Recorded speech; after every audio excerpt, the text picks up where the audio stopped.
আল্লাহ সুবহানাহু ওয়া তাআলা বলছেন, লিমা তাকুলুনা মা লা তাফআলুন, তোমরা এমন কথা কেন বলো যেটা নিজেরাই আমল করো না। কাবুরা মাকতান ইনদাল্লাহি আন তাকুলু মা লা তাফআলুন, আল্লাহর কাছে এটা খুবই অপছন্দনীয় যে তোমরা নিজেরা মানুষদেরকে বলে বলে বেড়াও, কিন্তু নিজেদের বেলায় সেটা আমল করো না। এরপরে আরেকটা আয়াত এসেছে সূরা আল বাকারার মধ্যে ৪০ নম্বর আয়াতে, আতা'মুরুনান নাসা বিল বিররি ওয়া তানসাউনা আনফুসাকুম ওয়া আনতুম তাতলুনাল কিতাব, তোমরা কি মানুষদেরকে ভালো কাজের নির্দেশ দাও অথচ নিজেদের বেলায় সেটা ভুলে যাও। তোমরা কি কিতাব পড়ো না? আল্লাহর ভয় কি তোমাদের মধ্যে নাই? কিতাবে কি শাস্তির কথা উল্লেখ নাই? তোমরা কি কিতাব পড়ো না? তোমরা কেন এরকম আচরণ করো? এভাবে করে আল্লাহ তাআলা ধরবেন। মিশকাতুল মাসাবিতে দুইটা হাদিস আমি পড়েছি, মিশকাতুল মাসাবিতে উল্লেখ করা হয়েছে,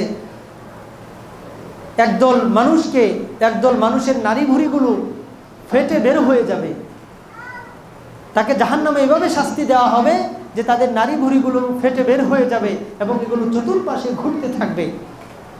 এরপর আশেপাশের লোকজন এসে জিজ্ঞাসা করবে যে আমরা তো জীবনে ভালো কাজ করি নাই, অনেক পাপ কাজের সাথে জড়িত ছিলাম, এই কারণে আল্লাহ আমাদেরকে জাহান্নামে দিয়েছেন।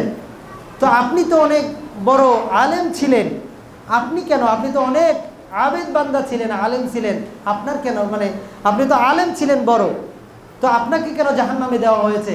সে বলবে যে আমি নিজে ভালো ভালো কথা মানুষদেরকে বলতাম, কিন্তু নিজে কখনো আমল করতাম না।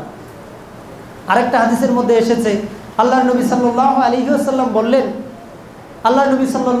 ওয়াসাল্লাম বললেন যে আমি একদিন স্বপ্নে দেখলাম যে ফেরেশতারা দুইজন আমাকে গাড়ি করে আমার ঘাড়ের দুই পাশে ধরে আমাকে নিয়ে যাচ্ছে, আমি তাদের ঘাড়ের উপর ভর করে যাচ্ছি, আমাকে নিয়ে যাচ্ছে, এবং একদল জাহান্নামীদেরকে এভাবে শাস্তি দেওয়া হচ্ছে, তাদেরকে শুইয়ে রাখা হয়েছে এবং তাদের মাথার মধ্যে বড় বড় পাথর দিয়ে আঘাত করা হচ্ছে,